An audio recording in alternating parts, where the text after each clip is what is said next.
Good morning, everyone. I am Ishita Verma. Today, I am going to show an experiment of invisible fire extinguisher. Let me show you how to put out flame without touching it. I am using some common household ingredients. Here, I am having one candle, vinegar, baking soda, and a glass. So, I am going to start my experiment. Step 1. I am going to add vinegar into the glass.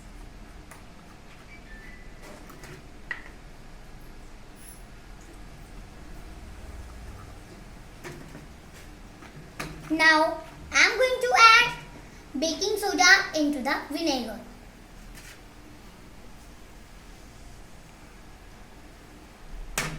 And now, let's do.